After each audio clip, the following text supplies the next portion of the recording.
ठीक है, ये आखिरी वाला क्वेश्चन करना था क्या? हो गया होगा। अच्छा, आंसर क्या आया है? कितना आया है?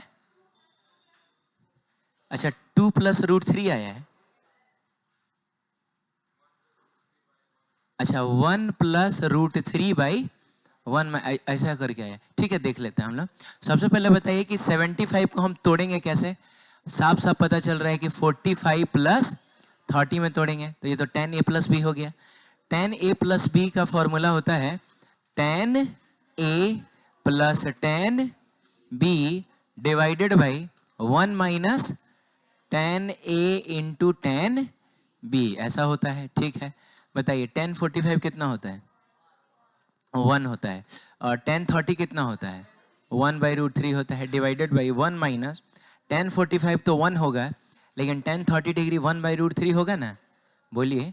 अच्छा, अब अगर आप एलसीएम लीजिएगा तो वो तो खैर √3 ही आएगा, और फिर √3 इधर जाएगा तो ये हो जाएगा √3 + 1 डिवाइडेड बाई, यहाँ पर भी 1 × 1/√3, तो 1/√3 ही ना होगा, ये 1 का कोई वैल्यू थोड़े है। तो √3 जब इधर जाएगा, मिला जुला के जोड़ घटा गुना भाग आता है ना? हाँ ठीक है, तो डिवाइडेड बाई ऐसा √3 करिए आप, और इसे √3 से √3 कैंसिल होगा, और आंसर मिलेगा आपको √3 + 1 डिवाइडेड बाई √3 - 1। तो ये कैसे आया तुम्हारा? 1 - √3 तो नहीं आना चाहिए ना, √3 - 1 आएगा ना। लेकिन सुनो, कोशिश किया जाता है कि हम नीचे में रूट नहीं रखें, तो हम इसको रेशनलाइज कर सकते हैं क्या? रेशनलाइज करने के लिए हम इसी चीज से मल्टीप्लाई डिवाइड करें, बस साइन बदल देते हैं। आपको याद होगा कि नीचे में अगर यहाँ माइनस है तो हम लोग प्लस रखते हैं, तो ये हो जाएगा √3 + 1, और ऊपर में भी रहेगा √3 + 1। ठीक है, थोड़ा बोलना तो एक बैटरी लाने के लिए।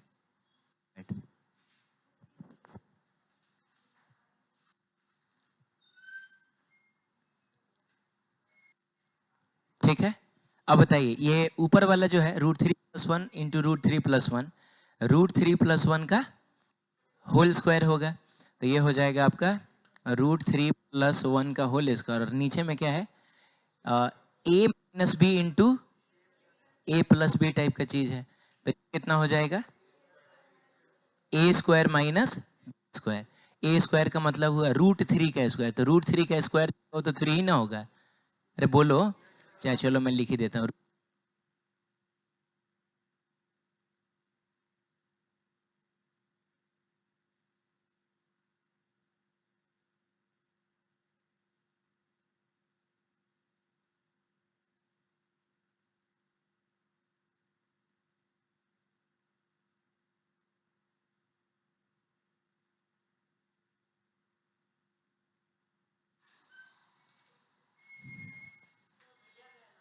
ठीक, कोई बात नहीं है, चलो। ये हो जाएगा a² - b², तो √3 का स्क्वायर - 1 का स्क्वायर ना। अच्छा, अगर आप इसको तोड़िएगा a + b के होल स्क्वायर में, तो ये टूटेगा a², तो a² में डायरेक्ट 3 लिख दूं क्या? प्लस b² का मतलब तो 1 ही रहेगा, और +2a भी होता है, तो +2 a की जगह पे √3, अब b की जगह 1 लिखने की जरूरत नहीं है, और डिवाइडेड बाई ये √3 का स्क्वायर तो 3 आएगा, और 3 - 1 कितना हो जाएगा? 2 हो जाएगा। तो मिला जुला के जो आपका आंसर आएगा वो आएगा 4 + 2 √3 डिवाइडेड बाई, अब इसमें से अगर तुम 2 को कॉमन ले लोगे, 2 कॉमन ले लोगे ना, तो 2 कॉमन ले लोगे तो तुमको मिलेगा 2 + कितना? √3, और डिवाइडेड बाई 2 से 2 कैंसिल हो जाएगा, आंसर आएगा आपका 2 + कितना? √3। चार्जर बंद कर देते हो क्या हमेशा? अच्छा,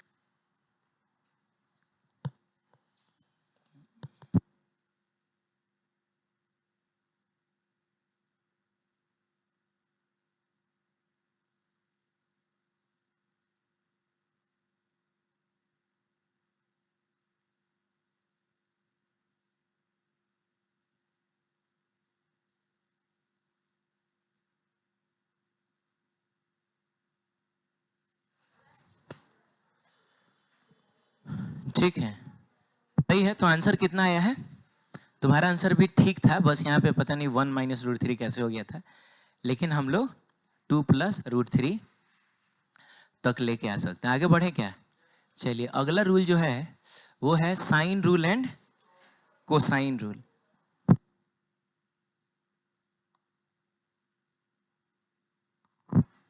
क्या है बोलिए? Sine rule and cosine rule. अच्छा, ये जो साइन लिखा हुआ है, आपको पता है कि जो हम लोग ट्रिगोनोमेट्री में साइन पढ़ते हैं उसका फुल फॉर्म होता है ये। चाहे जो हम लोग कॉस पढ़ते हैं उसका फुल फॉर्म क्या होता है? कोसाइन होता है ना। टेन का फुल फॉर्म टेंजेंट होता है, सेक का सेकेंट होता है, कॉट का को टेंजेंट होता है। अरे बोलो ना। हाँ, तो इसी में हम लोग क्या करते हैं कि जो साइन का साइन लिखा हुआ है उसका शुरू वाला 3 ले लेते हैं। बोलो, तो साइन लिख देते हैं, और इसका शुरू वाला 3 ले लेते हो तो हम लोग कॉस लिख देते हैं। तो ये है साइन रूल और वो है कोसाइन रूल। तो जाहिर सी बात है इसमें साइन यूज होता होगा और उसमें क्या यूज होता होगा? कॉस यूज होता होगा। तो सुनिएगा, साइन रूल कहता है कि अगर कोई ट्रायंगल है जिसके एंगल्स हैं अल्फा, बीटा और क्या, गामा। अल्फा के सामने वाला साइड है ए, बीटा के सामने वाला साइड है बी, और गामा के सामने वाला साइड है सी। तो किसी भी एंगल का पहले आप साइन लीजिए। हम लोग अल्फा का साइन ले क्या? जा जा, अल्फा ना है ये, सॉरी। अल्फा का साइन लें तो लिखा जाएगा साइन अल्फा डिवाइडेड बाई इसके सामने वाला साइड कौन सा है? ए है, इज इक्वल्स टू, उसके बाद आप किसी दूसरे एंगल का साइन लीजिए तो बीटा ले लिया जाए। तो साइन बीटा डिवाइडेड बाई क्या? इसके सामने वाला साइड कौन है, और ये इक्वल होगा। अब आप जो बच गया उसका साइन ले लीजिए, तो साइन गामा और डिवाइडेड बाई उसके सामने वाला साइड कौन सा है? सी। ठीक है, फिर से बोलिए, sine alpha by A equal होगा साइन बीटा बाई बी के, और वो इक्वल होगा साइन गामा बाई सी के। ठीक है, ये कहता है कि अगर कोई एक एंगल गिवन है, इसके लिए हमको एक ही एंगल चाहिए, तो उसके सामने वाले साइड का जो स्क्वायर होगा, यानी अरे थीटा के सामने कौन सा है? सी है। ये जो स्क्वायर होगा इसका, वो ये एंगल जिन दो साइड्स के बीच में बना हुआ है उन साइड्स के स्क्वायर के सम, यानी कि ए स्क्वायर प्लस बी स्क्वायर, लेकिन आएगा -2ab और कॉस थीटा। अच्छा, ऐसा तो मेरे ख्याल से तुमने देखा भी है। कहाँ देखा है? वेक्टर में। अरे बोलो ना। दो वेक्टर का जो रिजल्टेंट होता था वो अंडर रूट ए स्क्वायर प्लस बी स्क्वायर, लेकिन यहाँ प्लस आता था, +2ab कॉस थीटा नहीं होता था, लेकिन बस यहाँ पे माइनस लिख लीजिएगा। ये होता है आपका कोसाइन रूल। ठीक है, तो इन रूल्स का हम यूज करते हैं। जैसे मान लीजिए कभी दो एंगल और कोई एक साइड दिया रहे, तो ये वाला रूल यूज करके आप बाकी साइड निकाल सकते हैं। चाहे अगर कोई दो साइड और एक एंगल दिया रहे तो इस रूल का यूज करके आप तीसरा साइड निकाल सकते हैं। ठीक है, तो एग्जाम्पल करेंगे तो हमको समझ में आएगा। पहले आपको समझ में आए कि लिखना कैसे है ये। इसके लिए हमको क्या करना है, एंगल के सामने वाले साइड का स्क्वायर इक्वल होगा वो एंगल जिन दो साइड्स के बीच में बना है, तो ए और बी के बीच में ना बना है, तो ए स्क्वायर प्लस बी स्क्वायर और -2ab कॉस थीटा। ठीक है, ये एग्जाम्पल करते हैं। यहाँ पे अच्छा, उसमें देख के बताना तो कौन सा साइड दिया हुआ है। अच्छा, एसी दिया हुआ है क्या? कितना दिया है? हैं 3 सेंटीमीटर, 3 मीटर। अच्छा ठीक है, ये 3 मीटर दिया हुआ है ना। और आपसे पूछ कौन सा साइड रहा है? वो तो इसी में लिखा हुआ है, बीसी पूछ रहा है ना। तो हमको ये वाला साइड दिया हुआ है और ये वाला साइड पूछ रहा है, और दो एंगल भी दिया हुआ है। तो क्या हम निकाल सकते हैं क्या वो वाला साइड?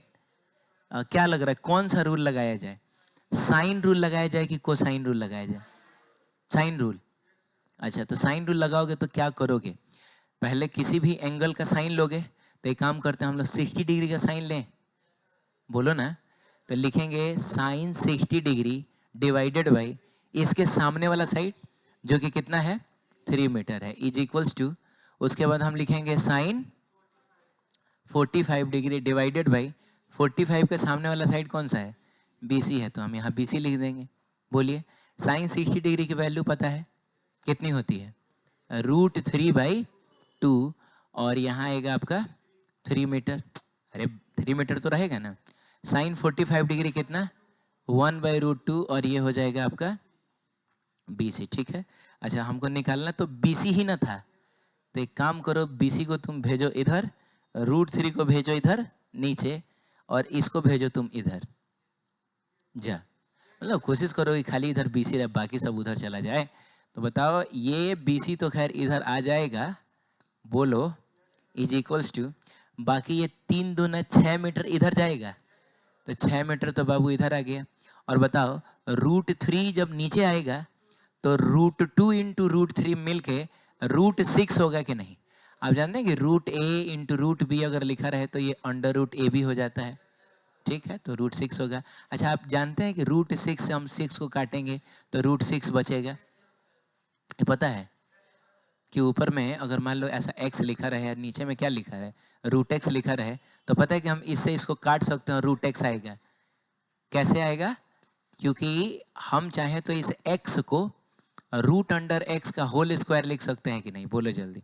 मिला जुला के लिखा तो ये x ही ना है, लेकिन हम इसको √x का होल स्क्वायर लिख सकते हैं। अब √x के होल स्क्वायर का मतलब हुआ कि ये √x इंटू √x लिखा हुआ है, तो एक √x तो कट ना जाएगा और एक √x बचेगा। तो ठीक है, BC इज इक्वल टू बताइए आपको कितना मिला, तो √6 मीटर मिला। सही है, ठीक है। बहुत ज़्यादा यूज तो नहीं पड़ता इस कॉन्सेप्ट का, लेकिन आपको याद रखना चाहिए। आगे बढ़ें, इसमें कुछ दोबारा समझना है। एक रूल सीखा है, ये उसका एग्जाम्पल था। ठीक है, अच्छा इसमें 10 मीटर 5 मीटर दिया हुआ है। अच्छा इसमें भी आपसे BC ही पूछ रहा है क्या, और ये वाला एंगल कितना है 60 डिग्री है। तो बताइए इसमें हम कौन सा रूल लगाएंगे? इसमें साइन रूल लगेगा, कोसाइन रूल। अच्छा तो कोसाइन रूल कहता है कि एंगल के सामने वाले साइड का स्क्वायर। तो एंगल के सामने वाला साइड कौन है? तो BC का स्क्वायर बराबर ये एंगल जिन दो साइड्स के बीच में बना है, तो किसके किसके बीच में बना है? 10 मीटर एंड, हाँ ठीक है, AB और AC 10 मीटर और 5 मीटर ही ना है। ठीक, तो इनका स्क्वायर पहले करिए, तो बताइए कितना होगा? 10 मीटर का स्क्वायर प्लस 5 मीटर का स्क्वायर, फिर माइनस 2AB cos थीटा। तो 2 होगा, A की जगह पे क्या 10 मीटर रख लीजिए, तो ये 10 मीटर होगा। B की जगह पे कितना 5 मीटर होगा, और उसके बाद cos कितना डिग्री 60 डिग्री। अच्छा तो ये 100 मीटर स्क्वायर, ये 25 मीटर स्क्वायर। डायरेक्ट मैं इसको 125 मीटर स्क्वायर लिख दूं। अच्छा माइनस ये देखिए 2 इंटू 5 10, 10 इंटू 10 100, तो ये भी तो 100 मीटर स्क्वायर ही ना लिखा हुआ है। लेकिन बगल में cos 60 डिग्री, और cos 60 डिग्री होता है 1/2। इससे ये कटेगा और कितनी बार में जाएगा 50 टाइम्स में।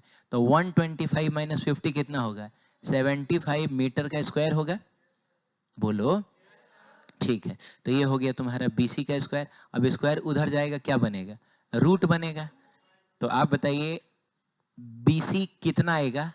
तो √75 मीटर स्क्वायर। अच्छा एक और बात है, अगर आपने शुरू से पढ़ा है तो आपको पता है कि जब भी स्क्वायर उधर जाता है रूट बनने के लिए, तो सामने में क्या लिखा जाता है? Plus minus. ये नियम है, सामने में लिखा जाता है प्लस माइनस। यहाँ हमको प्लस माइनस लिखना चाहिए, लेकिन BC एक लेंथ ना है, लेंथ कभी नेगेटिव, तो इसीलिए आप छोड़ भी दीजिएगा तो कोई दिक्कत नहीं है, क्योंकि हमको पहले से पता है कि ये चीज़ सिर्फ पॉजिटिव ही होगा। अब हम प्लस माइनस लिखेंगे भी और फिर बोलेंगे कि चूंकि BC एक लेंथ है तो माइनस साइन को हम इग्नोर करेंगे, तो उससे बढ़िया है कि हम लिखेंगे ही नहीं। ठीक है, आप चाहें तो 75 को 5 इंटू 5 इंटू 3 लिख सकते हो, तोड़ के देखना ना, 25 या 75 नहीं होता है। अच्छा और ये मीटर स्क्वायर है, तो 5 का स्क्वायर 5 बन के बाहर निकल जाएगा, अब मीटर का स्क्वायर मीटर बन के बाहर निकलेगा। अब मिला जुला के 3 तो बेचारा अंदर ना रह जाएगा, 5√3 मीटर, ये हो जाएगा आपका BC। क्लियर है? चलो ठीक है, तो इस कॉन्सेप्ट का देखो एक जगह हम लोग यूज करेंगे, मैं आपको बता देता हूँ पहले ही। हम लोग 12th क्लास में इलेक्ट्रिक डाइपोल पढ़ेंगे। इलेक्ट्रिक डाइपोल एक माइनस क्यू चार्ज और एक प्लस क्यू चार्ज के कॉम्बिनेशन को बोला जाता है, सुन रहे हो? हाँ, अब बोलेगा कि इसकी वजह से किसी R डिस्टेंस पे, कहाँ पे? किसी थीटा एंगल पे, जिसमें दे देगा ये भी डी है और ये भी बताओ कितना है, डी है, आपको इलेक्ट्रिक पोटेंशियल निकालना होगा। तो हमको ना बाबू इस वाले लेंथ और इस वाले लेंथ की जरूरत पड़ेगी। बोलिए, अब इस लेंथ को अगर हम R1 बोल दें, इस लेंथ को क्या बोल दें, तो हमको R1 और R2 की जरूरत पड़ेगी। अब बताइए आपको क्या क्या पता है। आपको पता है कि ये है D, ये है R, और निकालना है हमको ये। अब बोलो क्या लग रहा है, कौन सा रूल लगा के हम ये निकाल सकते हैं?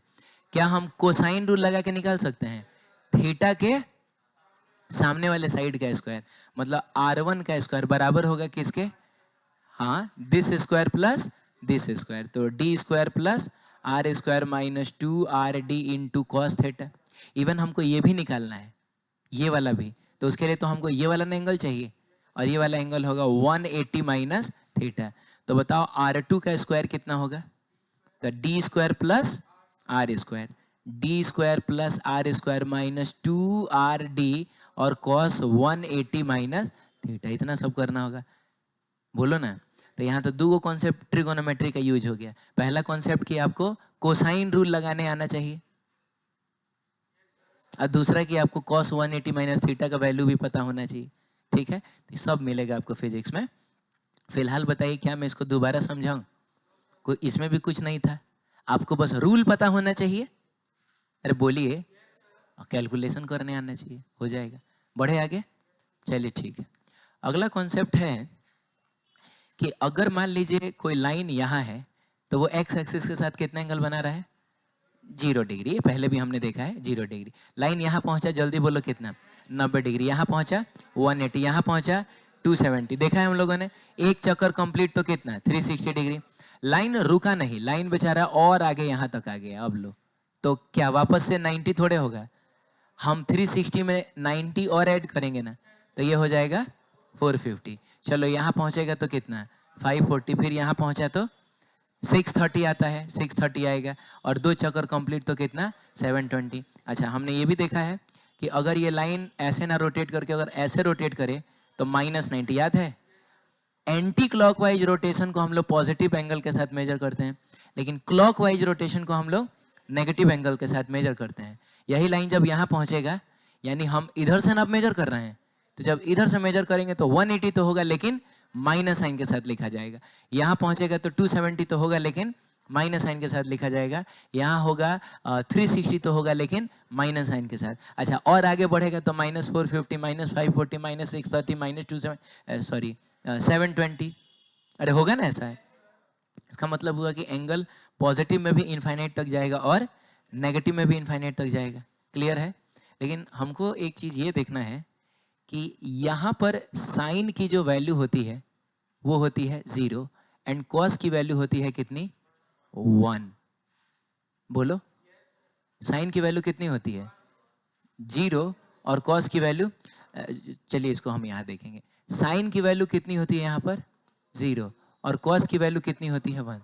मतलब समझाता हूँ, साइन की वैल्यू यहाँ जितने भी एंगल्स हैं उन सब के लिए कितनी होगी? 0। और कॉस की वैल्यू जितने भी एंगल्स हैं उन सब के लिए कितनी होगी? यानी कि साइन 0 डिग्री कितना? 0। साइन 0 डिग्री कितना? 0। साइन 360 भी कितना? साइन 720 भी कितना?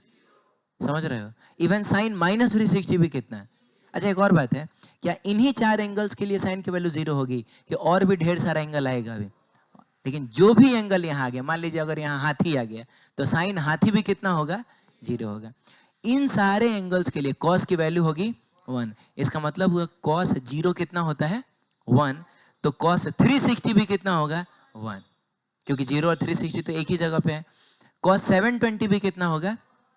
1 ही होगा। ठीक है, चलिए यहाँ पे ये थोड़ा पलट जाता है मामला। हाँ, -360 भी 1 होगा। हाँ, क्या बात करते हो, ये तुमने पढ़ा है। कॉस माइनस थीटा कितना होता है? पढ़ा है? तो बताओ कॉस -360 कितना होगा? और ये कितना होता है? सही है।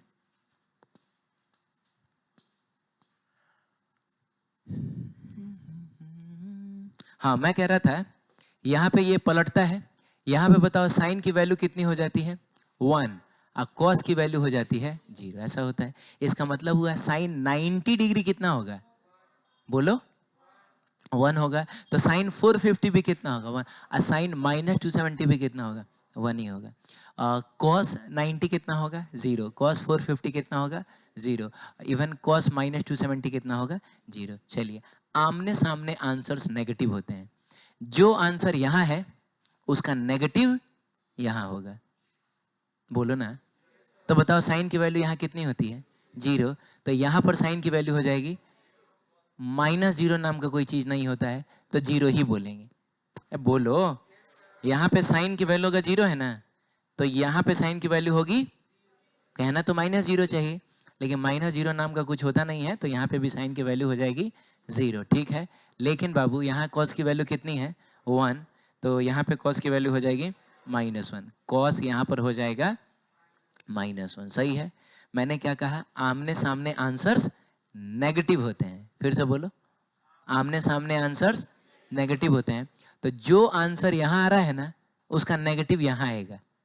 तो बताओ यहाँ पर साइन की वैल्यू कितनी है 1, तो यहाँ पर साइन की वैल्यू कितनी होगी -1। यहाँ पे कॉस की वैल्यू कितनी है 0, तो यहाँ पे कॉस की वैल्यू कितनी होगी, बोलो 0 ही रह जाएगी। इसका मतलब क्या हुआ कि साइन 270 कितना होगा -1, साइन 630 भी कितना होगा -1, इवन साइन -90 भी कितना होगा -1। जो भी एंगल यहाँ पर होगा सबके लिए साइन की वैल्यू -1 होगी, जो भी एंगल यहाँ पे होगा सबके लिए कॉस की वैल्यू कितनी होगी 0, ठीक है। चलिए हमको यहाँ पर ग्राफ देखना है, एक्चुअली ग्राफ हमको देखना है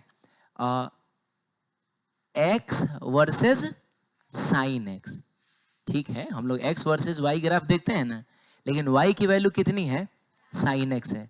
अच्छा ये जितने भी आपको डॉट्स नजर आ रहे हैं, ठीक है, ये सब 90 डिग्री के प्रोग्रेशन में है। ये 0 डिग्री है तो ये कितना होगा 90 डिग्री, ये 180, तो ये बाबू 270, जल्दी बोलो ना 360, अरे बोल क्यों नहीं रहे हो 450, ये कितना हो जाएगा 540, ये क्या है 630, ये कितना होगा 720। अच्छा पीछे जाएंगे तो ये कितना होगा -90, -180, -270, और कितना जाने को तो हम और पीछे जा सकते हैं और आगे जा सकते हैं, लेकिन रहने दिया जाए, जगह भी नहीं है, ठीक है। अब हम देखेंगे कि x की डिफरेंट वैल्यूज पे y क्या क्या मिलता है हमको। तो सबसे पहले काम करिए, x की जगह पे आप डालिए कितना 0, चलिए डालिए x की जगह 0, बताइए y कितना आ रहा है। अरे तो साइन 0 0 ही ना होगा, साइन 0 डिग्री 0 ही ना होता है। इसका मतलब हुआ बच्चों कि हम लोग यहीं पर रहेंगे, क्योंकि x 0 और y भी 0 कहाँ होता है ओरिजिन पे होता है। अब बोलो x की जगह पे अगर हम 0 डाल दें तो y भी हमको कितना मिल जा रहा है 0, तो x 0 y 0 ओरिजिन पे ही ना होता है, यानी हम हैं ओरिजिन पे, ठीक है। अब आइए 90 डिग्री रखते हैं x की जगह पे, तो x की जगह 90 डिग्री का मतलब हम यहाँ ना है। चलो थोड़ा 90 रख के बताना तो y कितना मिल रहा है, तो साइन 90 कितना होता है 1 होता है। इसका मतलब हुआ कि हम बच्चों कुछ कहीं यहाँ पर रहेंगे, ये वो जगह है जहां x की वैल्यू कितनी है, x की वैल्यू कितनी है 90 डिग्री, x की जगह पे 90 डिग्री ना रखना है, x की वैल्यू कितनी है 90 डिग्री, तो बताइए y की वैल्यू कितनी होगी 1। तुम यहाँ 90 डिग्री रखोगे तो साइन 90 कितना 1, y इज इक्वल टू कितना 1 ना मिलेगा। तो ये वो जगह है जहाँ x की वैल्यू 90 डिग्री है और y की वैल्यू कितनी है 1 है। पहले से मैंने एक लाइन ड्रॉ करके रखा है, ठीक है, ताकि मैं 1 को मार्क कर सकूं, और ये जगह कुछ और नहीं 1 है, ठीक है। चलिए अब हम x की जगह पे क्या रखेंगे, जल्दी बोलिए 180, x की जगह पे हम क्या रखेंगे 1, तो साइन 180 कितना होता है, साइन 180 होता है 0, वेरी गुड। अच्छा तो इसका मतलब है हम फिर यहीं पे ना पहुंच गए जी, क्योंकि ये वो जगह है जहां x की वैल्यू तो 180 है, अरे x की वैल्यू तो 180 डिग्री है, लेकिन y की वैल्यू कितनी है, तो y में ना हम ऊपर जाएंगे ना नीचे जाएंगे, हम यहीं पे रह जाएंगे। अरे बोलिए, चलिए ठीक है। अब आप एंगल में 270 डिग्री लीजिए, तो बताइए अगर हम x की जगह 270 डाल दें तो साइन 270 कितना होगा, साइन 270 तो हम यहाँ ना देखेंगे -1 होगा कि नहीं, इसका मतलब हुआ हम पहुंच जाएंगे बाबू यहाँ। ये वो जगह है जहाँ x की वैल्यू तो कितनी है बताइए, 270 है। हाँ हाँ हाँ एक मिनट रुको, पहले हम ये वाला कंप्लीट कर लें। हाँ, ये वो जगह है जहाँ x की वैल्यू कितनी है, 270 है, और बाबू y की वैल्यू कितनी है, क्योंकि साइन 270 जो होता है -1 ना होता है, तो x की जगह पे अगर तुम 270 डाल दोगे तो साइन 270 -1 होगा, तो ये हो जाएगा तुम्हारा कितना, -1। कितना होगा, -1। ठीक है, चलो इससे पहले कि हम अब 360 डिग्री देखें, मैं आपकी बात सुनना चाहूँगा। हम्म हम्म हम्म। कहाँ पे मैंने 1 लिखा है, कहाँ पे? अच्छा ये बोल रहे हो, ठीक है, तो मैं कह रहा हूँ कि साइन -270, अरे ये कहना चाह रहे हो? अच्छा ठीक है, तो माइनस साइन सामने आएगा। हाँ, तो बताओ माइनस साइन 270 हो जाएगा। अब थोड़ा बताना तो साइन 270 कितना होता है? साइन 270 कितना होता है? 270 कहाँ होता है? तो साइन 270 कितना होता है? -1 होता है। मैं साइन 270 की जगह पे -1 लिख दूं तो बताओगे आंसर क्या आया? यानी साइन -270 कितना होगा? साइन -270 कितना होगा? आ गया? अरे बोलो ना। ठीक है, माइनस साइन सामने आएगा, लेकिन साइन 270 तो -1 ना होता है, तो -1 के सामने अगर माइनस आ गया तो उसको +1 बना देगा। ठीक है, इस पर बाबू डाउट मत करो। ठीक है, हाँ घर पे जाके इसको बढ़िया से देखना, सब माइनस सामने सामने ला के देखना, सब एकदम सही लिखा हुआ है। खैर आगे बढ़ते हैं, बताइए 360 अगर x की जगह पे रखा जाए तो साइन 360 कितना होगा? अरे यार, तो साइन 360 का आंसर वही होगा जो साइन 0 का होता है, क्योंकि 360 और 0 एक ही जगह पे ना आता है। हाँ, तो साइन 360 कितना होगा? 0 होगा। इसका मतलब हुआ कि हम यहीं पे ना रहेंगे, x भले 360 है लेकिन y तो 0 ना हो गया है, तो हम यहीं पे रहेंगे। अच्छा 450 पे बताइए साइन की वैल्यू, जल्दी जल्दी करिए एकदम। अच्छा 1 है क्या? 450 पे साइन का वैल्यू 1 है क्या? अरे तो कहीं हम यहाँ ना पहुँच गए, x 450 है लेकिन y कितना होगा? 1 होगा। अच्छा हमको तो अब एक पैटर्न नजर आ रहा है, हमको लग रहा है कि 0 के बाद 1 हुआ है, 1 के बाद फिर -1 हुआ है, फिर 0, फिर 1, अब हमको लग रहा है कि फिर से ये 0 होगा। तो थोड़ा देख कर बताओ तो, साइन 540 डिग्री जो है, साइन 540 जो है, क्या वो 0 आ रहा है? एक मिनट हमको भी चेक कर लेने दो। ये देखो 540 पे साइन की वैल्यू कितनी है? 0 है। तो हमको लग रहा है अगला वाला -1 होना चाहिए। साइन 630 जो है -1 है, हाँ देख लो -1 नहीं है। तो अगला वाला हमको लग रहा है कितना होना चाहिए? 0 होना चाहिए। और साइन 720 सही में कितना है? 0 है। चलिए पीछे चला जाए, तो बताइए साइन -90 कितना है? तो -90 तो यहाँ ना है, कितना होगा? -1 होगा। तो क्या हम यहाँ पे हैं? तब ना बोलेंगे x है -90 और y कितना है? -1 है। -90 पे -1 ही ना आएगा। चलो ठीक है, -80, सॉरी हालांकि पहले ही मैंने ड्रॉ कर दिया, लेकिन -180 पे साइन की वैल्यू कितनी है? यानी कि हम यहीं पर रहेंगे। बताइए -270 पे साइन की वैल्यू कितनी है? 1 है, तो 1 का मतलब हम यहाँ रहेंगे। अरे बोलो भाई। चलिए -360 पे बताइए, 0, तो हम लोग यहाँ पर। अब ग्राफ ड्रॉ करने के लिए किया क्या जाता है? ये जितने सारे पॉइंट्स हैं इन सब को हम लोग मिला देंगे। तो बाबू एक एक तरीके से तो देखा जाए तो हम इसको ऐसे ऐसे करके मिला सकते हैं, क्या बोलते हो? नहीं मिला सकते हैं क्या? सिमिलरली हम इधर भी ऐसे मिला सकते हैं, लेकिन याद रखना कभी भी साइन एक्स कॉस एक्स इन सब ग्राफ्स में ना शार्प कॉर्नर नहीं आता है। क्या नहीं आएगा? हाँ, सारे कोना आपको नहीं दिखना चाहिए। इसके पीछे हालांकि एक मैथमेटिकल रीजन है, जिस जगह पे शार्प कॉर्नर आएगा वहां पे फंक्शन डिफरेंशिएबल नहीं होगा। हम यहाँ पर फंक्शन को डिफरेंशिएट नहीं कर पाएंगे, क्योंकि यूनिक स्लोप डिफाइन नहीं कर पाएंगे। और ये बातें आपको समझ में नहीं आ रही होंगी, तो इतना खाली याद रखिएगा कि इनके ग्राफ्स में शार्प कॉर्नर नहीं आता है।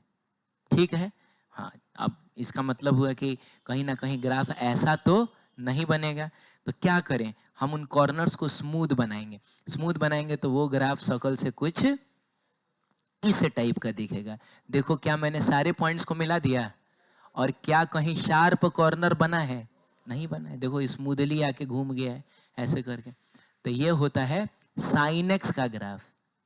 किसका ग्राफ है? अब बहुत इंपॉर्टेंट है।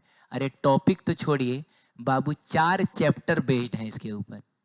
पूरा चैप्टर का चैप्टर इसके ऊपर बेस्ड है, जिसमें से 2 चैप्टर हमको 11th क्लास में पढ़ना है, 2 हमको पढ़ना है 12th क्लास में। 11th में जो पढ़ना है वो है आपका वेव्स और SHM। 12th में हमको पढ़ना है wave optics and alternating current. इसी ग्राफ के ऊपर बेस्ड है। क्लियर है? तो आप बताइए क्या आपको ये ग्राफ याद हुआ? कुछ नहीं है इसमें। अरे पहले तो बताओ ग्राफ बनता कैसा है? सांप टाइप का बनता है, ऐसे ऐसे करके जाता है, ठीक है। अब इसमें 0 से 1 होगा, 1 से फिर 0, फिर 1, फिर 0, फिर -1, फिर 0, फिर 1। बोलो ना। अच्छा ऐसा कब होता है? तो हर 90 डिग्री पे होता है। हर 90 डिग्री पे वो 0 से जाएगा 1, फिर 1 से 0, फिर अगले 90 डिग्री पे। समझ में आया? ठीक है।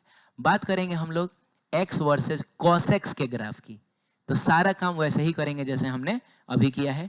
यानी कि पहले तो हम लोग सारा एंगल लिख लें, तो जल्दी जल्दी बताना 0 डिग्री, और बताते चले जाओ। 90, 180, 270, 360, 450, 540, 630 और कितना 720।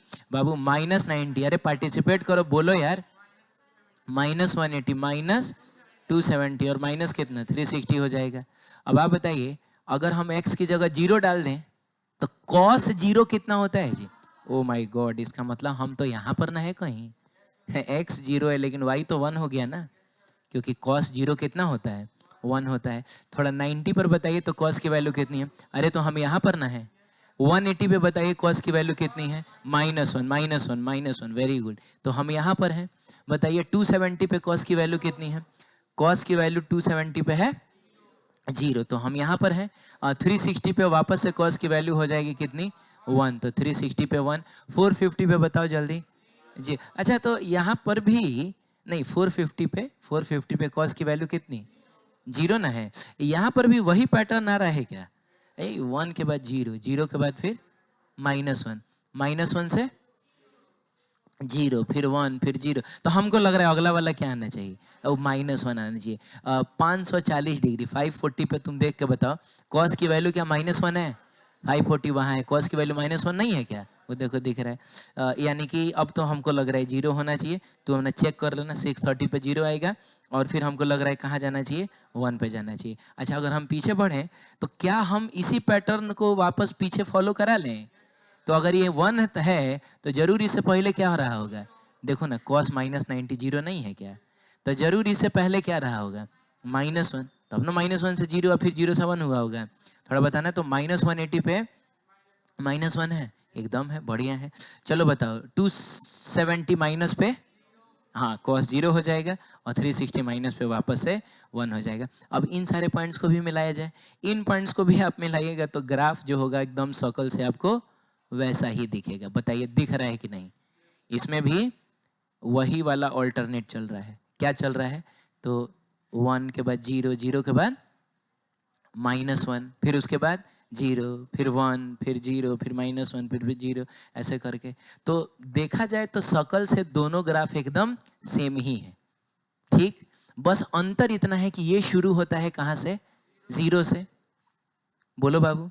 ई शुरू होता है, बस इतना ही अंतर है। और ये अंतर तो हमको ऐसे भी समझ में आना चाहिए कि साइन 0 डिग्री 0 होता है, लेकिन cos 0 डिग्री 1 होता है। तो इसीलिए ये 0 से शुरू हुआ और ये 1 से शुरू हुआ है। क्लियर है? तो ये है साइन एक्स का ग्राफ, ये है cos x का ग्राफ। आप देखिए आपकी किताब में ये लिखा होगा, है लिखा हुआ है। आगे बढ़ सकते हैं? चलिए ठीक है। अगला एक बहुत इंपॉर्टेंट कॉन्सेप्ट अभी हम लोग देखेंगे, जिसका नाम क्या है? स्लोप। बाबू स्लोप को हिंदी में बोला जाता है ढलान। क्या कहते हैं? ठीक है। आम जिंदगी में यूज होने वाला वर्ड है ये। बोलो ना। जैसे देखो तुम लोग अगर जिस बेंच पे बैठे हुए हो ना, उसमें तुमको कोई ढलान नहीं दिख रहा होगा, लेकिन डेस्क में देखो थोड़ा सा ढलान है कि नहीं। जा, अरे डेस्क जो थोड़ा सा ऐसा नहीं है क्या? हम बोलेंगे इसमें थोड़ा ढलान है। बोलिए हाँ सही बात है, पेन रख के देखिए स्लिप कर जाएगा उधर की, देखिए ठीक। तो ये आम जिंदगी में यूज होने वाला वर्ड है। मैथमेटिक्स में स्लोप को बाबू एम से डिनोट किया जाता है। कैसे डिनोट करते हैं? एम से, ठीक है। अब सुनिए, मैंने 2 लाइंस ड्रॉ की हैं और मैं अगर पूछूं कि बताओ दोनों में से किस में ज्यादा ढलान है, किस में ज्यादा स्लोप है, क्या लग रहा है? पहले वाले में ज्यादा स्लोप है, इसमें ज्यादा स्लोप है। तुम लोग कंफ्यूज करने लगे। कितने लोग बोल रहे हैं इसमें ज्यादा स्लोप है? हाथ उठा। चलो ठीक है। और कितने लोग बोल रहे हैं कि इसमें ज्यादा स्लोप है? इसमें बहुत कम लोग हैं। खैर कोई बात नहीं है। तो तुम बताओ किसने बोला इसमें ज्यादा स्लोप है ना? हाँ बोल, बैठे बैठे बताओ। पहाड़ है ये, क्या है? तुम इस पे चल रही हो और तुम इस पे चल रही हो, किस पे चढ़ना मुश्किल होगा? सेकंड वाले पे चढ़ना मुश्किल होगा ना। इतना तो समझ में आ रहा है ना। तो अनपढ़ आदमी बता दे, भैंस चराने वाला ही बता देगा कि इस पे मुश्किल होगा चढ़ना। कोई पूछेगा कि इस पे चढ़ना बहुत मुश्किल काहे हो रहा था, तो क्या बोलोगी? क्योंकि उसमें बहुत ज्यादा ढलान था।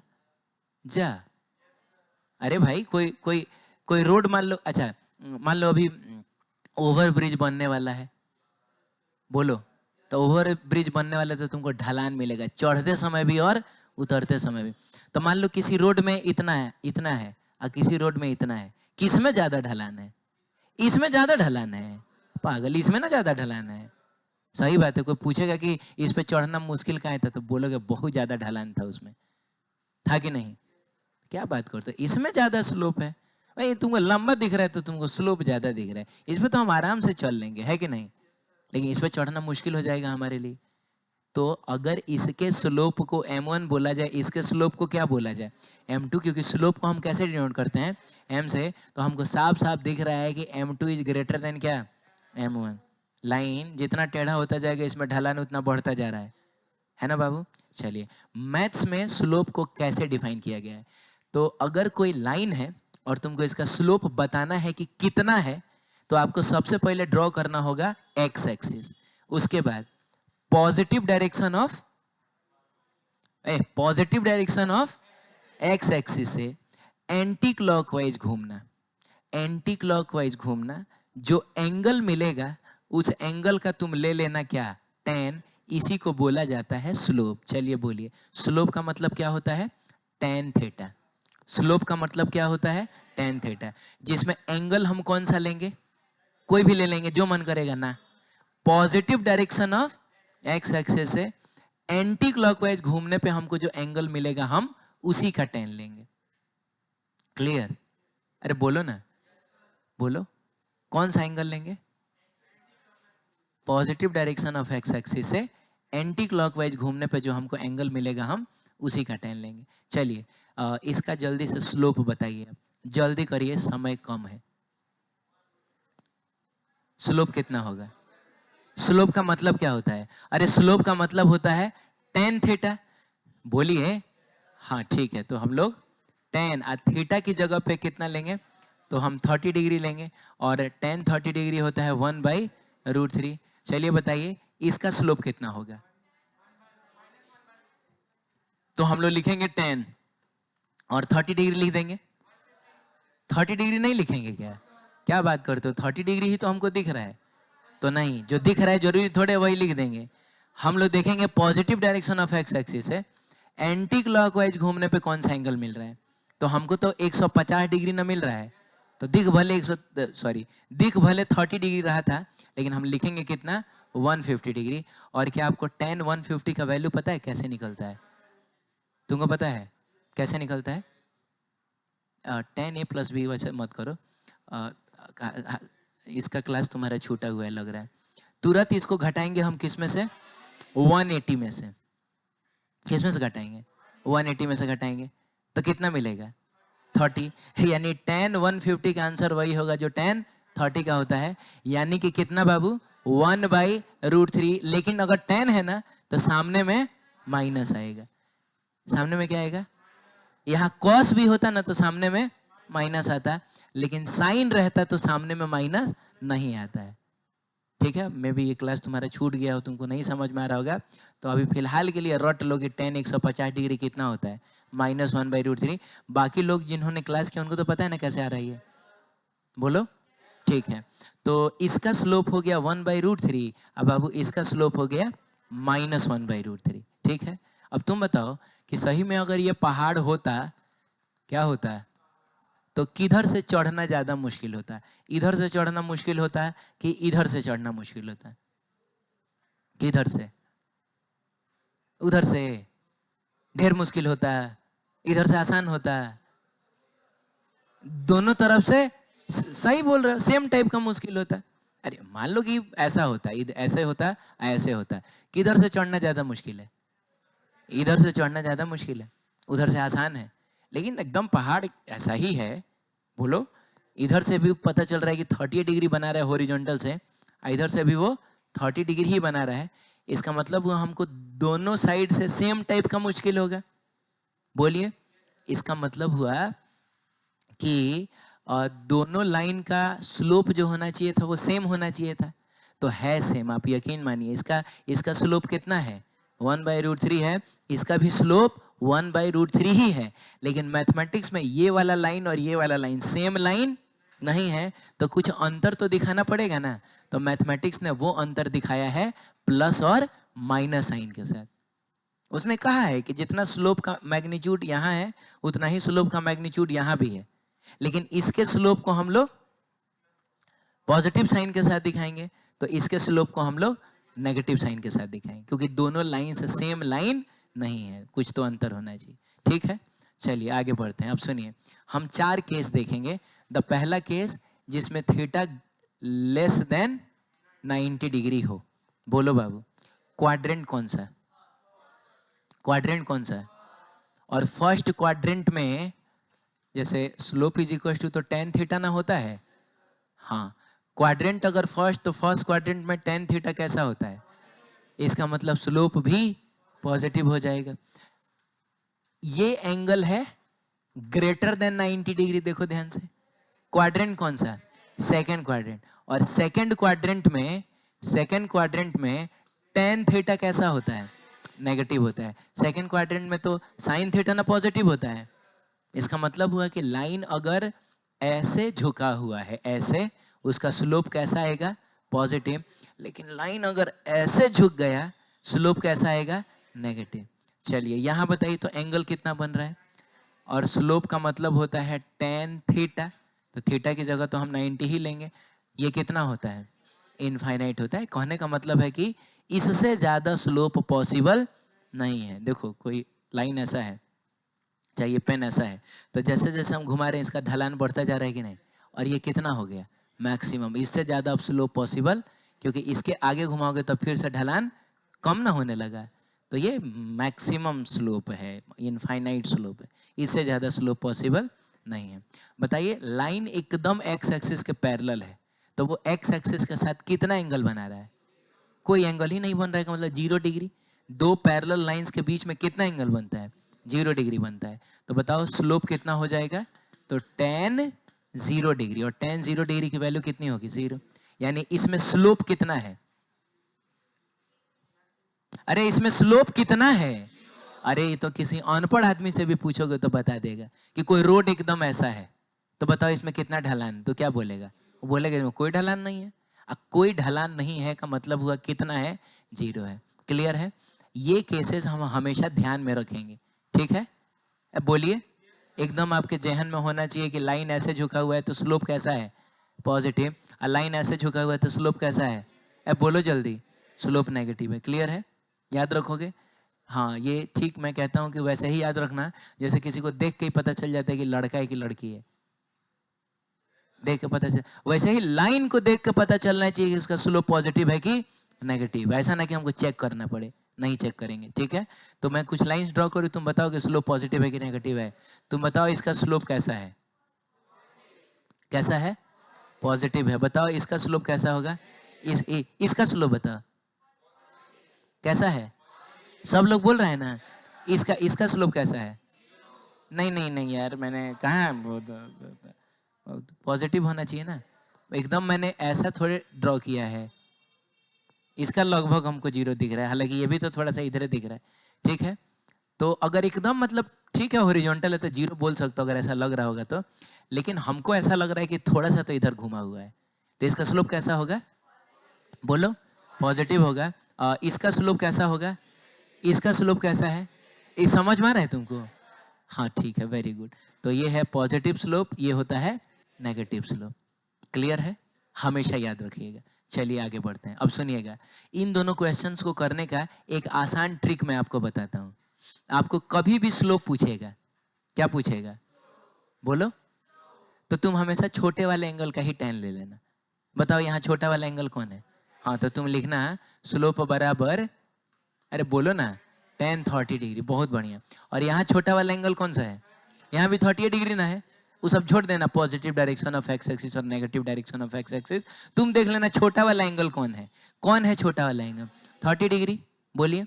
तो हम लोग यहाँ पर भी स्लोप निकालने के लिए बाबू tan 30 डिग्री ही लिखेंगे, और फिर चेक कर लेना कि स्लोप पॉजिटिव है कि नेगेटिव है। लाइन ऐसे झुका रहता है तो स्लोप कैसा होता है? तो अब यहाँ प्लस में 30 डिग्री आ जाएगा, और लाइन ऐसा झुक जाता है तो स्लोप कैसा होता है? यहाँ माइनस में 30 डिग्री। अब आप बताइए, यहाँ आंसर -1/√3 और यहाँ आंसर +1/√3 आ गया कि नहीं? तो हम 150 डिग्री के पचड़े में पड़ेंगे ही नहीं। हम जो छोटा वाला एंगल है उसी का tan ले लेंगे। हाँ बोलिए ना, देख लेंगे स्लोप पॉजिटिव है कि नेगेटिव है। ऐसे झुका रहेगा तो प्लस में, ऐसे झुका रहेगा तो माइनस में। क्लियर है? ठीक है। चलिए, तो ये सब बात याद रखिएगा। नेक्स्ट क्लास में हम लोग मिलेंगे, पढ़ेंगे स्ट्रेट लाइन।